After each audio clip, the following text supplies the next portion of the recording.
এই মাটির হাঁড়িটাতে আজ আমি ভাত রান্না করিনি, করেছি দেখুন জোয়ারের চাল, জোয়ার দিয়ে আর কি। এটা সারা রাত ভিজিয়ে রেখে এরকম সিদ্ধ করে নিয়েছি জোয়ারের।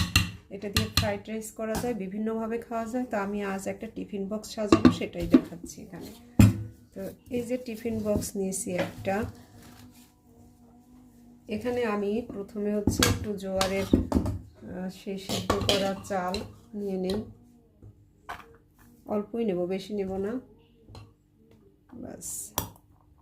এটা লবণ দিয়ে সিদ্ধ করা। এর সাথে যেটা করব আমি,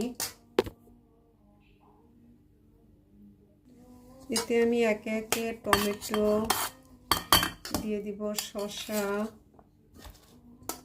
দিয়ে দিব, গাজর সব দিয়ে দিলাম। এবার দেব ধনেপাতা,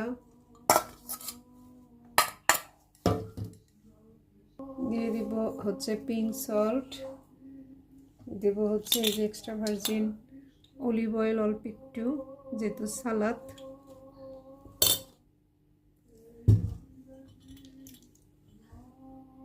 দেব হচ্ছে একটু পেঁপের বীজের গুঁড়া, এটা দিলে অনেক টেস্ট হয়। সাথে দেব হচ্ছে এই যে কোকোনাট অ্যামাইনস, সুন্দর ফ্লেভার আসবে। এই হচ্ছে আজকের। এর সাথে লেবু থাকবে, লেবুটা খাওয়ার সময় চিপে নিতে হবে।